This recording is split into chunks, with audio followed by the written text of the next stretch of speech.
இந்த வீடியோவை உங்களுக்கு வழங்குவோர் மாலை முரசு செய்திகள் தொலைக்காட்சியின் படிப்போம் ஜெயிப்போம் உயர்கல்வியை தேர்ந்தெடுப்பதில் உள்ள சந்தேகங்களை தீர்க்கும் நிகழ்ச்சி தினமும் மாலை 5 மணிக்கு. வணக்கம். மாலை முரசு செய்திகள் தொலைக்காட்சியில் 50 முக்கிய செய்திகளை விரைவாகவும் துல்லியமாகவும் அரை மணியில் பார்க்கலாம். IPL வெற்றி கொண்டாட்டத்தின் போது 11 பேர் உயிரிழந்தது தொடர்பாக பதிலளிக்க கர்நாடக அரசுக்கு அம்மாநில உயர்நீதிமன்றம் நோட்டீஸ் வழங்கியுள்ளது. 11 பேர் உயிரிழப்பு தொடர்பாக தாமாக முன்வந்து விசாரணை மேற்கொண்ட உயர்நீதிமன்றம் தனியாக குழு ஒன்றை அமைத்ததுடன் நீதி விசாரணைக்கு உத்தரவிட்டிருந்தது. இந்நிலையில் IPL நிகழ்ச்சி அரசு சார்பில் நடத்தப்பட்டதா அல்லது கிரிக்கெட் வாரியம் சார்பில் நடைபெற்றதா என்று கேள்வி எழுப்பியுள்ளது. மேலும் ஒரே நேரத்தில் 2 நிகழ்ச்சிகளை நடத்தியது ஏன் என்றும் உயிரிழப்பு தொடர்பாக நிலை அறிக்கை ஒன்றை தாக்கல் செய்ய வேண்டும் என்றும் உத்தரவிட்டுள்ளது. இதுகுறித்த விரிவான பதிலை வரும் 10ஆம் தேதி கர்நாடக அரசு தாக்கல் செய்ய வேண்டும் என்றும் அறிவுறுத்தியுள்ளது.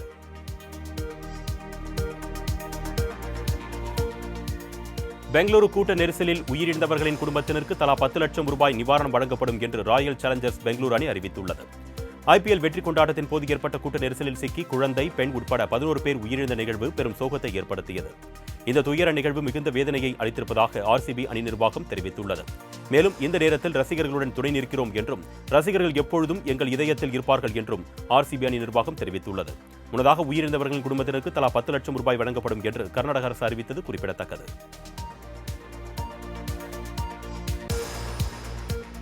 பெங்களூரு கூட்ட நெரிசல் சம்பவம் தொடர்பாக தேசிய மனித உரிமைகள் ஆணையம் தாமாக முன்வந்து வழக்கு பதிவு செய்துள்ளது. 18வது IPL கிரிக்கெட் போட்டியில் RCB அணி வெற்றி பெற்றதையொட்டி பெங்களூரு அணி நிர்வாகம் சார்பில் பெங்களூரு சின்னசாமி கிரிக்கெட் மைதானத்தில் பாராட்டு விழாவுக்கு ஏற்பாடு செய்யப்பட்டது. விழாவிற்கு சிறுவர்கள் முதல் பெரியவர்கள் வரை வருகை தந்த நிலையில் கூட்டத்தில் சிக்கி 11 பேர் உயிரிழந்தனர். இச்சம்பவம் தொடர்பாக 7 நாட்களுக்குள் விளக்கமளிக்க பெங்களூரு ஆட்சியர், காவல்துறை ஆணையருக்கு தேசிய மனித உரிமைகள் ஆணையம் நோட்டீஸ் அனுப்பி உத்தரவிட்டுள்ளது.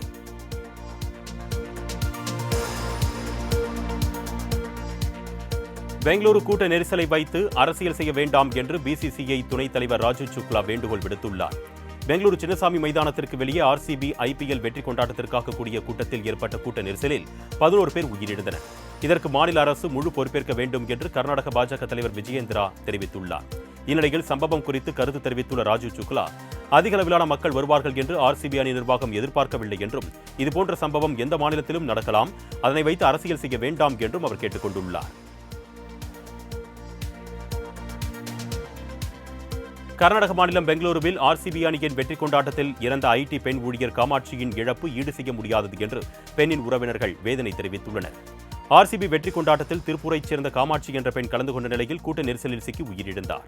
இதனையடுத்து அவரது உடல் சொந்த ஊரான உடுமலைப்பேட்டைக்கு கொண்டுவரப்பட்டது.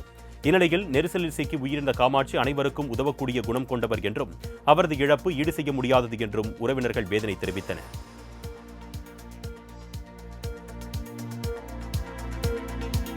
பாரதிய ஜனதா கட்சிக்காக ராமதாஸ், அன்புமணி இடையே சமாதான பேச்சு நடத்த வரவில்லை என்று ஆடிட்டர் குருமூர்த்தி விளக்கம் அளித்துள்ளார். பாஜக ஆதரவாளரான ஆடிட்டர் குருமூர்த்தி, சைதை துரைசாமி ஆகியோர் தைலாபுரத்தில் ராமதாஸை சந்தித்து பேசினர். இதன் பின்னர் செய்தியாளர்களிடம் கேள்விக்கு பதிலளித்த ஆடிட்டர் குருமூர்த்தி, நீண்டகால நண்பர் என்ற அடிப்படையிலேயே ராமதாஸை சந்தித்து பேசியதாக தெரிவித்தார். மேலும் ராமதாஸை அன்புமணி சந்தித்தது தனக்கு தெரியாது என்றும் அவர் கூறினார்.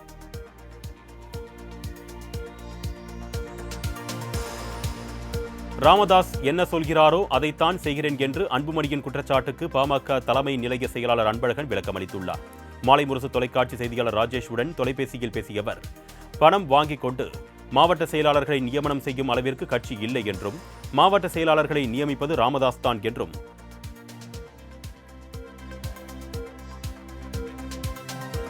எல்லோருக்கும் எல்லாம் என்கின்ற திராவிட மாடல் ஆட்சியை பக்தர்கள் போற்றுவதாகவும் அற்பர்கள் கதறுவதாகவும் முதலமைச்சர் MK ஸ்டாலின் தெரிவித்துள்ளார். நாகை அருகே திருப்புகலூரில் நடைபெற்ற கும்பாபிஷேக விழாவில் கலந்து கொண்ட அமைச்சர் சேகர் பாபு இதுவரை 3000 கோவில்களில் குடமுழுக்கு நடைபெற்றதாக தெரிவித்தார். இந்நிலையில் இதுகுறித்து MK ஸ்டாலின் வெளியிட்டுள்ள X தள பதிவில், திராவிட மாடல் ஆட்சி பொறுப்பேற்ற பின் 1491 நாட்களில் 3000 கோவில்களில் குடமுழுக்கு விழா நடைபெற்றிருப்பதாகவும் கோவில் நிர்வாகம் சார்ந்த பணிகளை சிறப்புற செய்து வரும் அமைச்சர் சேகர் பாபு மற்றும் அதிகாரிகளுக்கு வாழ்த்து என்றும் தெரிவித்துள்ளார்.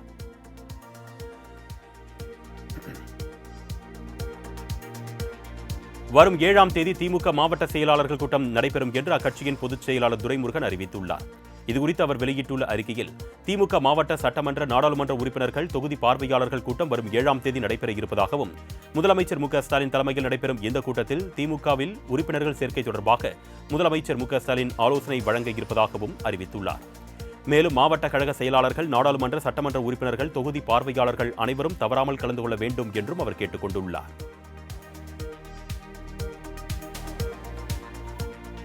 சென்னை தரமணியில் நடைபெற்ற அதிமுக ஆர்ப்பாட்டத்தில் கலந்து கொண்ட முன்னாள் அமைச்சர் வளர்மதி கைது செய்யப்பட்டுள்ளார். குடிநீர் பிரச்சினை மற்றும் விலைவாசி உயர்வை கண்டித்து சென்னை தரமணியில் அதிமுக சார்பில் கண்டன ஆர்ப்பாட்டம் நடைபெற்றது. இதில் அதிமுக முன்னாள் அமைச்சர் வளர்மதி கலந்து கொண்டு கண்டன உரையாற்றினார். அப்பொழுது பேசிய அவர் திமுக அரசை கண்டித்து நடைபெறும் ஆர்ப்பாட்டத்திற்கு அனுமதி மறுப்பதாக கூறினார். உரிமைக்காக போராடும் அதிமுகவினரை கைது நடவடிக்கை என்ற பெயரில் முடக்க நினைப்பதாகவும் அவர் குற்றம் சாட்டினார்.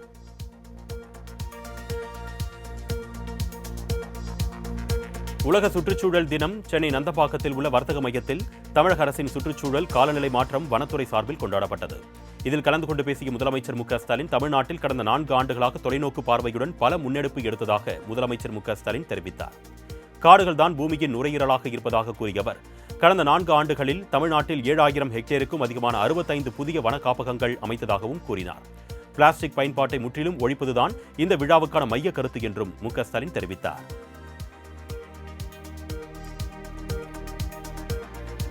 திமுக, அதிமுக ஆகிய இரு கட்சிகளின் வேட்பாளர்களும் நாளை ஒரே நாளில் மாநிலங்களவை தேர்தலுக்கான வேட்புமனுவை தாக்கல் செய்ய உள்ளனர். தமிழகத்தில் காலியாக உள்ள 6 மாநிலங்களவை இடங்களுக்கான தேர்தல் வரும் 19ஆம் தேதி நடைபெறவுள்ளது. இதற்கான வேட்புமனு தாக்கல் கடந்த 2ஆம் தேதி முதல் தொடங்கி நடைபெற்று வருவதுடன் 9ஆம் தேதி நிறைவடைகிறது. இந்நிலையில் தேர்தலில் போட்டியிடும் திமுக, அதிமுக வேட்பாளர்கள் ஒரே நாளில் வேட்புமனு தாக்கல் செய்ய உள்ளனர். மேலும் 6 பேர் மட்டுமே வேட்புமனு தாக்கல் செய்திருந்தால் அன்றைய தினமே போட்டியின்றி தேர்வு செய்யப்படுவார்கள் என்றும், ஒருவேளை தேர்தலில் போட்டியிருந்தால் தேர்தல் நடைபெறும் என்றும் தெரிவிக்கப்பட்டுள்ளது.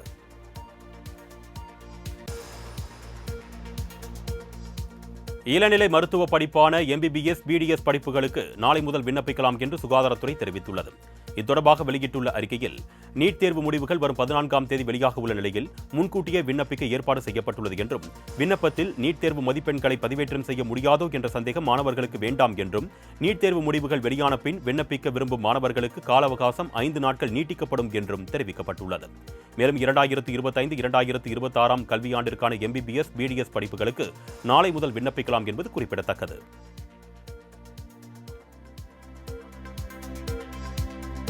JEE நுழைவுத் தேர்வில் தேர்ச்சி பெற்று சென்னை IITயில் இடம் பிடித்து சாதனை படைத்துள்ள பழங்குடியின மாணவிக்கு பாராட்டுகள் குவிந்து வருகின்றன.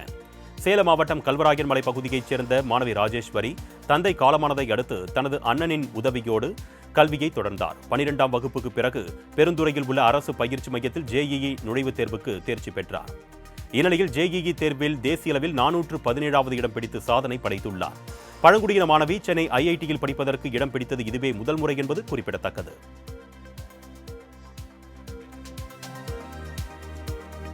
கண்ணியத்தென்றல் காயிதே மில்லத்தின் 130வது பிறந்தநாளையொட்டி சென்னையில் உள்ள அவரது நினைவிடத்தில் முதலமைச்சர் மு.க.ஸ்டாலின் மலர் தூவி மரியாதை செலுத்தினார்.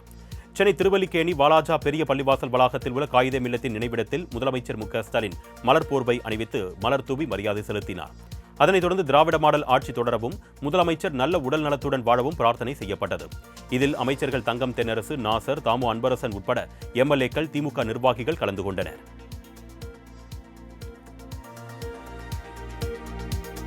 கண்ணியத்தென்றல் காயிதே மில்லத்தின் 130வது பிறந்தநாளை முன்னிட்டு பல்வேறு கட்சித் தலைவர்கள் நினைவிடத்தில் மலர் போர்வை போர்த்தி மரியாதை செலுத்தினர். சென்னை திருவல்லிக்கேணி பெரிய மசூதி வளாகத்தில் உள்ள அவரது நினைவிடத்தில் அதிமுக சார்பில் முன்னாள் அமைச்சர் ஜெயக்குமார், மதிமுக பொதுச் செயலாளர் வைகோ மலர் போர்வை போர்த்தி மலர் தூவி மரியாதை செலுத்தினர். அவரைத் தொடர்ந்து தமிழக காங்கிரஸ் சார்பில் அக்கட்சியின் தலைவர் செல்வ பெருந்தகையும், காங்கிரஸ் முன்னாள் தலைவர் திருநாவுக்கரசர், தவிக சார்பில் அக்கட்சியின் பொதுச் செயலாளர் N. ஆனந்தும் மலர் போர்வை போர்த்தி மலர் தூவி மரியாதை செலுத்தினர். இதேபோல் மற்ற அரசியல் கட்சித் தலைவர்களும் மலர் தூவி மரியாதை செலுத்தினர்.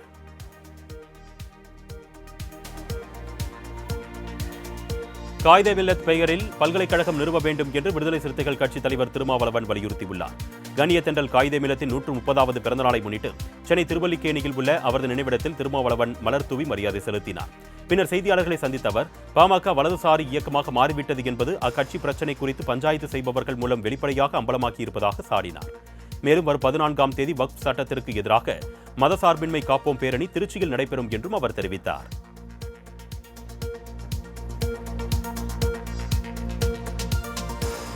தமிழகத்தில் சென்னை, நெல்லையை தொடர்ந்து மதுரை அரசு மருத்துவமனையிலும் கொரோனா வார்டு தயார் நிலையில் உள்ளது.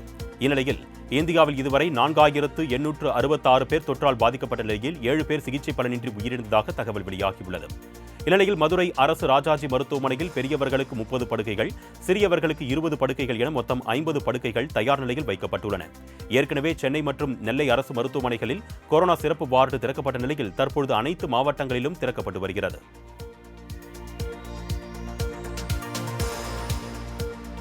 கொடைக்கானல் குணா குகைக்குள் மலேசிய சுற்றுலா பயணிகள் வனத்துறையினர் மோதிக்கொண்ட சம்பவம் பரபரப்பை ஏற்படுத்தியுள்ளது.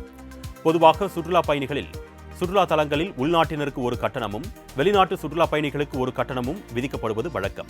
அந்த வகையில் குணா குகைக்கு சென்ற மலேசிய பயணியிடம் வனத்துறையினர் கூடுதல் கட்டணம் கேட்டதாக கூறப்படுகிறது. அதற்கு அந்த சுற்றுலா பயணி கட்டணம் குறித்த அறிவிப்பு பலகையே இங்கு வைக்கவில்லையே என்று கூறி வாக்குவாதத்தில் ஈடுபட்டார்.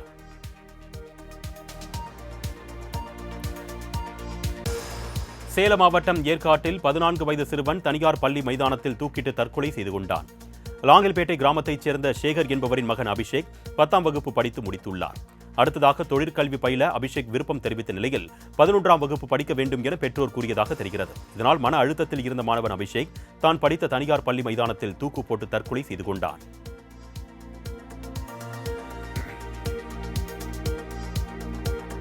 சென்னை திருவொற்றியூரில் ஜாமீனில் வெளியே வந்த ரவுடி மர்ம நபர்களால் வெட்டி கொலை செய்யப்பட்ட சம்பவம் பரபரப்பை ஏற்படுத்தியுள்ளது.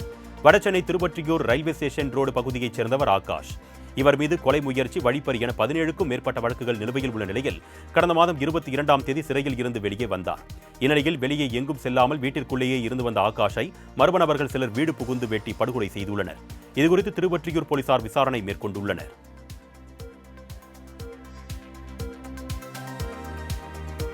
கொரோனா நோய் தாக்கத்தில் இருந்து பாதுகாத்துக் கொள்ள சுகாதாரத்துறை சார்பில் பொதுமக்களுக்கு அறிவிப்பு வெளியிடப்பட்டுள்ளது. கொரோனா பரவல் குறித்து மதுரை விமான நிலையத்திற்கு வரும் பயணிகளிடம் 24 மணி நேரம் தொடர் கண்காணிப்பு பரிசோதனைகள் சுகாதாரத்துறை சார்பில் மேற்கொள்ளப்படுகிறது. பொதுமக்களுக்கான சமூக இடைவெளி, முகக்கவசம், கை குலுக்குதலை தவிர்த்தல் போன்றவை கடைபிடிக்குமாறு தமிழக சுகாதாரத்துறை சார்பில் அறிவிக்கப்பட்டுள்ளது. மேலும் காய்ச்சல், தலைவலி, இருமல் போன்றவை இருந்தால் வீட்டில் தனிமைப்படுத்திக் கொள்ள வேண்டும் என்றும் சுகாதாரத்துறை சார்பில் அறிவுறுத்தப்பட்டுள்ளது. தூய்மை மிஷன் திட்டம் மூலம் தமிழ்நாட்டை தூய்மையான நாடாக அனைவரும் இணைந்து உருவாக்க வேண்டும் என துணை முதலமைச்சர் உதயநிதி ஸ்டாலின் தெரிவித்துள்ளார். சென்னை ரிப்பன் கட்டிட வளாகத்தில் உலக சுற்றுச்சூழல் தினத்தை முன்னிட்டு தூய்மை இயக்கத்தின் சார்பில் பல்வேறு வகையான குப்பைகளை மறுசுழற்சி செய்வதற்கான நடவடிக்கைகளை துணை முதலமைச்சர் உதயநிதி ஸ்டாலின் நேரில் பார்வையிட்டார். தொடர்ந்து செய்தியாளர்களை சந்தித்து பேசிய அவர் 38 மாவட்டங்களில் உள்ள 1100 அரசு அலுவலகங்களில் குப்பைகளை கண்டறிந்து சேகரிக்கும் மாபெரும் திட்டத்தை தொடங்கியிருப்பதாகவும் தொடங்கிய 2 நாட்களிலேயே 300 டன் குப்பைகள் சேகரிக்கப்பட்டிருப்பதாகவும் கூறினார்.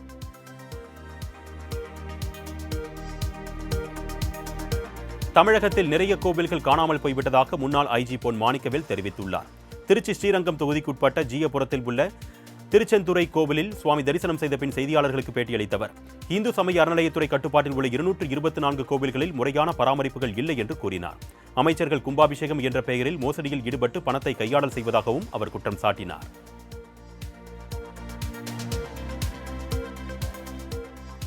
தாவேக தலைவர் விஜய் குறித்த எம்எல்ஏ வேல்முருகன் பேச்சுக்கு பாஜக மூத்த நிர்வாகி தமிழிசை சவுந்தரராஜன் கண்டனம் தெரிவித்துள்ளார்.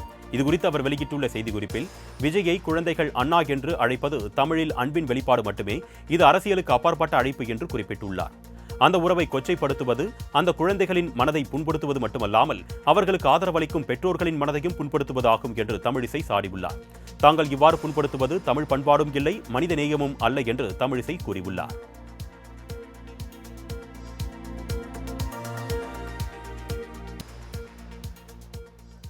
லைகா நிறுவனத்திற்கு வழங்க வேண்டிய 21 கோடியே 29 லட்சம் ரூபாயை 30% வட்டியுடன் வழங்க நடிகர் விஷாலுக்கு சென்னை உயர்நீதிமன்றம் உத்தரவிட்டுள்ளது. நடிகர் விஷால் சினிமா பைனான்சியர் அன்பு செழியனிடம் பெற்ற 21 கோடியே 29 லட்சம் ரூபாய் கடனை லைகா நிறுவனம் ஏற்றுக்கொண்டு செலுத்தியது. அந்த பணத்தை திருப்பி தரும் வரை விஷால் நிறுவனத்தின் படங்களை லைகாவுக்கு வழங்க வேண்டும் என ஒப்பந்தம் போடப்பட்டது. இதனை மீறி படங்களை வெளியிட்டதாக விஷாலுக்கு எதிராக லைகா நிறுவனம் வழக்கு தொடர்ந்தது.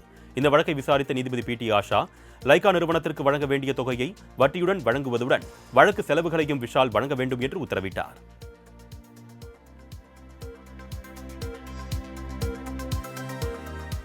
டி.ஆர். பாலு தேசப்பற்று உணர்வோடு இருக்க வேண்டும் என்று மாநில பாஜக தலைவர் நயினார் நாகேந்திரன் தெரிவித்துள்ளார். உலக சுற்றுச்சூழல் தினத்தை முன்னிட்டு சென்னை தாம்பரம் அடுத்த ராஜகீழ்ப்பாக்கம் ஏரியில் பாஜக சார்பில் நடைபெற்ற மரக்கன்று நடுதல் நிகழ்ச்சியில் பங்கேற்றார். பின்னர் செய்தியாளர்களுக்கு பேட்டியளித்த அவர் இந்தியாவின் பாதிப்பு என்ன என்பதை டி.ஆர். பாலு தேசப்பற்று உணர்வோடு பார்க்க வேண்டும் என்றார். தீவிரவாத தாக்குதலில் 26 பேர் உயிரிழந்தார்கள், அதுவே பெரிய இழப்புதான் என்றும் அவர் தெரிவித்தார்.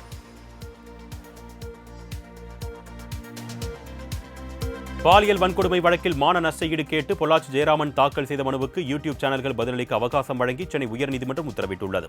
கடந்த 2019ஆம் ஆண்டு அரங்கேறிய பொள்ளாச்சி பாலியல் வன்கொடுமை வழக்கில் 9 பேர் ஆயுள் தண்டனை விதிக்கப்பட்டது.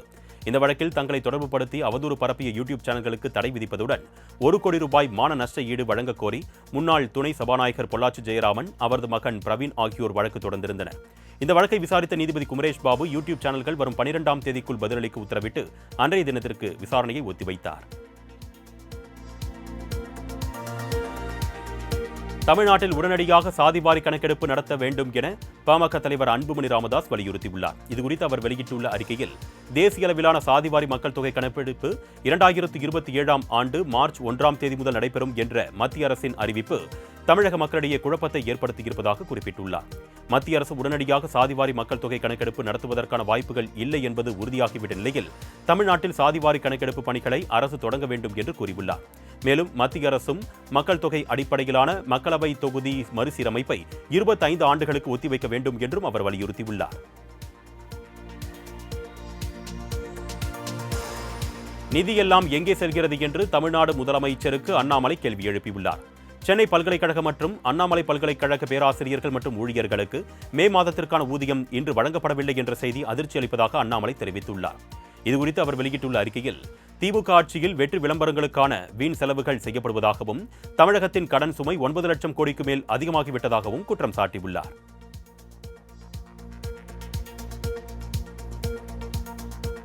ஆன்மீகத்திற்கு தாங்கள் எதிரானவர்கள் அல்ல என்று அமைச்சர் சேகர் பாபு தெரிவித்துள்ளார். நாகை மாவட்டம் திருமருகல் அடுத்த திருப்புகலூரில் உள்ள அக்னீஸ்வரர் கோவில் குடமுழுக்கு விழா நடைபெற்றது. முன்னதாக வேத மந்திரங்கள் முழங்க சிவாச்சாரியார்கள் புனித நீரை ஊர்வலமாக எடுத்து வந்து கோபுர கலசங்களுக்கு ஊற்றி அபிஷேகம் செய்தனர். இதனை அமைச்சர்கள் சேகர் பாபு, அன்பில் மகேஷ் ஆகியோர் கொடியசைத்து தொடங்கி வைத்தனர். இதனையடுத்து செய்தியாளர்களை சந்தித்த அமைச்சர் சேகர் பாபு, இந்த ஆண்டு இறுதிக்குள் மேலும் 500 கோவில்களில் கும்பாபிஷேகம் நடைபெறும் என்றும் திமுகவை விமர்சிக்கும் பாஜக மற்றும் வலதுசாரி அமைப்பினருக்கு திமுக அரசால் வெற்றிகரமாக நடைபெற்று வரும் குடமுழுக்கு விழாக்களே பதில் என்றும் கூறினார்.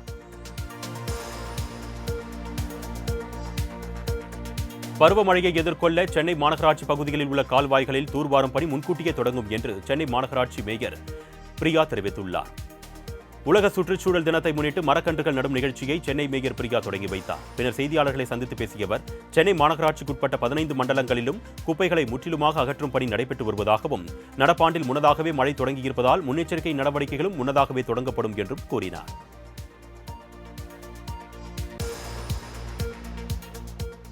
தமிழகத்தில் அடுத்த 4 நாட்களுக்கு இடி மின்னலுடன் கூடிய மிதமான மழை பெய்ய வாய்ப்பிருப்பதாக சென்னை வானிலை ஆய்வு மையம் தெரிவித்துள்ளது. கடந்த 24 மணி நேரத்தில் அதிகபட்சமாக நாமக்கலில் 3 சென்டிமீட்டர் மழையும், வேலூரில் 39 டிகிரி செல்சியஸ் வெப்பநிலையும் பதிவாகியுள்ளது.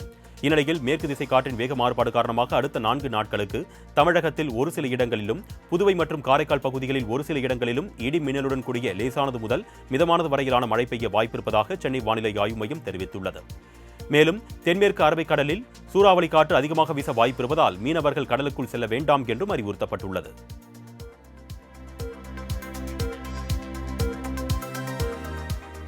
சென்னை குன்றத்தூர் அருகே 2 பாடத்தில் தேர்ச்சி பெறாததால் பள்ளி மாணவி தூக்கிட்டு தற்கொலை செய்து கொண்ட சம்பவம் பரபரப்பை ஏற்படுத்தியுள்ளது. கோவூர் பகுதியைச் சேர்ந்த ராஜேஸ்வரி என்பவரின் மகள் தாரணி அரசு பள்ளியில் 12ஆம் வகுப்பு படித்து வருகிறார். இந்நிலையில் தாய் ராஜேஸ்வரி வேலைக்கு சென்றுவிட்டு வீட்டிற்கு வந்து பார்த்தபோது தாரணி தூக்கிட்டு இறந்த நிலையில் கிடந்துள்ளார். இதுகுறித்து தகவல் அறிந்து வந்த போலீசார் தாரணியின் உடலை மீட்டு விசாரணை மேற்கொண்டதில் 11ஆம் வகுப்பு தேர்வில் 2 பாடத்தில் தேர்ச்சி பெறாததால் தூக்கிட்டு தற்கொலை செய்து கொண்டதாக தெரியவந்துள்ளது. மேலும் இச்சம்பவம் குறித்து போலீசார் விசாரணை மேற்கொண்டு வருகின்றனர்.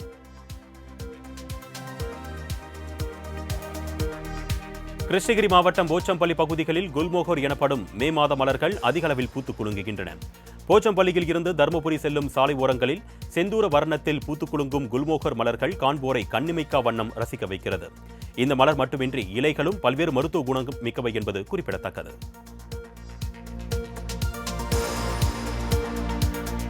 காஞ்சிபுரத்தைச் சேர்ந்த பிரபல ரவுடி பொய்யாக்குளம் தியாகுவை போலீசார் கைது செய்தனர். சுமார் 80 குற்ற வழக்குகளில் தொடர்புடைய தியாகு கடந்த 3 மாதங்களுக்கு முன்பு ஜாமீனில் வெளியே வந்த நிலையில் அடியாட்களை வைத்து பல்வேறு குற்ற செயல்களை நடத்தி வந்ததாக கூறப்படுகிறது. இந்நிலையில் தலைமறைவாக இருந்த தியாகுவை அவரது தங்கை அனுப்பிய பண பரிவர்த்தனையை வைத்து காஞ்சிபுரம் மாவட்ட குற்றப்பிரிவு போலீசார் கைது செய்துள்ளனர். முன்னதாக போலீசார் பிடிக்க முற்பட்ட போது எதிர்பாராத விதமாக தடுக்கி கீழே விழுந்து தியாகுவுக்கு கை காலில் எலும்பு முறிவு ஏற்பட்டது என்பது குறிப்பிடத்தக்கது. ஜம்மு காஷ்மீரின் செனாப் ஆற்றின் குறுக்கே கட்டப்பட்டுள்ள உலகின் மிக உயரமான ரயில்வே இரும்பு வளைவு பாலத்தை பிரதமர் மோடி நாளை திறந்து வைக்கிறார். திறப்பு விழாவிற்காக ஜம்மு காஷ்மீர் செல்லும் பிரதமர் மோடி ஜம்மு ஸ்ரீநகர் இடையேயான ரயில் பாலத்தை திறந்து வைக்க உள்ளார். தொடர்ந்து அஞ்சு பாலம், கத்ராவில் இருந்து ஸ்ரீநகர் வரை இயக்கப்படும் 2 வந்தே பாரத் எக்ஸ்பிரஸ் ரயில்களின் சேவையையும் தொடங்கி வைக்க உள்ளார். மேலும் கத்ராவில் 46,000 கோடி ரூபாய்க்கும் மேலான பல்வேறு வளர்ச்சித் திட்டங்களுக்கும் அடிக்கல் நாட்டியும் நிறைவடைந்த திட்டங்களையும் தொடங்கி வைக்க உள்ளார்.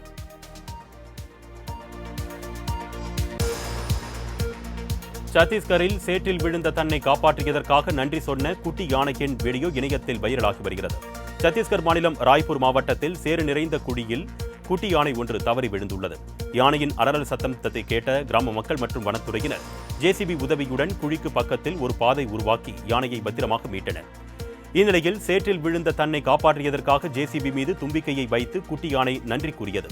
இந்த நெகிழ்ச்சியான வீடியோவை வனத்துறையினர் வெளியிட்டுள்ளனர்.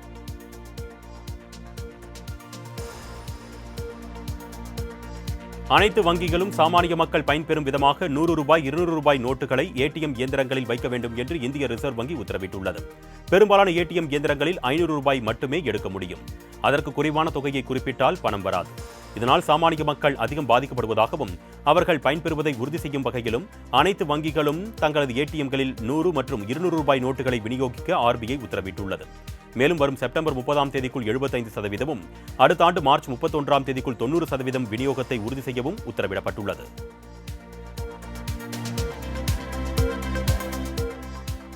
ஐநா பொருளாதார மற்றும் சமூக கவுன்சில் உறுப்பினராக இந்தியா தேர்வாகியுள்ளது. சர்வதேச பொருளாதாரம், சமூக மற்றும் சுற்றுச்சூழல் பிரச்சினைகள் தொடர்பாக கொள்கைகளை பரிந்துரைக்கும் அமைப்பாக ஐநா விளங்கி வருகிறது. இந்நிலையில் 2026ஆம் ஆண்டு முதல் 2028ஆம் ஆண்டு வரையிலான 3 ஆண்டு காலத்திற்கு ஐநாவின் உறுப்பினராக இந்தியா தேர்வாகியுள்ளது. இந்நிலையில் வளர்ச்சிப் பணிகளை முன்னெடுப்பதுடன் ஐநா பொருளாதார மற்றும் சமூக கவுன்சிலை பலப்படுத்தும் நடவடிக்கைகளை இந்தியா மேற்கொள்ளும் என்று வெளியுறவுத்துறை அமைச்சர் ஜெய்சங்கர் தெரிவித்துள்ளார்.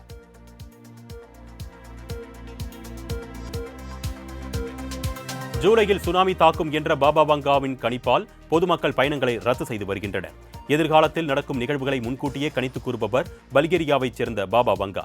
இந்நிலையில் ஜப்பானின் பாபா வங்கா என்று அழைக்கப்படும் ரியோ டட்சுகி என்ற பெண் வரைந்த மிக மோசமான சுனாமி பற்றிய ஓவியம் சமூக வலைதளங்களில் வைரலாகி வருகிறது. அதோடு வரும் ஜூலை மாதத்தில் ஜப்பான் மற்றும் பிலிப்பைன்ஸ் நாட்டில் கடலுக்குள் ஏற்படும் பெரிய பிளவு காரணமாக மிக பயங்கரமான சுனாமி ஏற்படும் என்று ரியோ டட்சுகி கணித்துள்ளார்.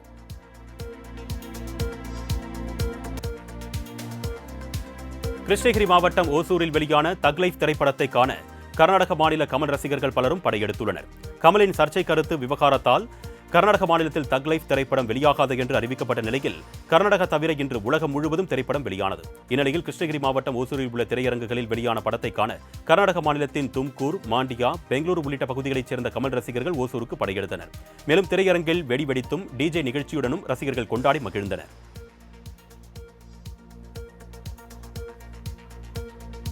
கன்னட மொழி விவகாரம் ஒரு தேவையில்லாத அரசியல் என்று இயக்குநர் அமீர் தெரிவித்துள்ளார். மதுரை ஆரப்பாளையத்தில் உள்ள குரு திரையரங்கில் இன்று வெளியான தக் லைஃப் திரைப்படத்தை காண இயக்குநர் அமீர் வருகை தந்தார். அப்போது செய்தியாளர்களை சந்தித்து பேசிய அவர், நடிகர் கமல்ஹாசன் எந்த மொழியையும் தவறாகவோ குறைத்தோ மதிப்பிடவில்லை என்றும் கன்னட மொழி விவகாரம் தேவையில்லாத அரசியல் என்றும் தெரிவித்தார்.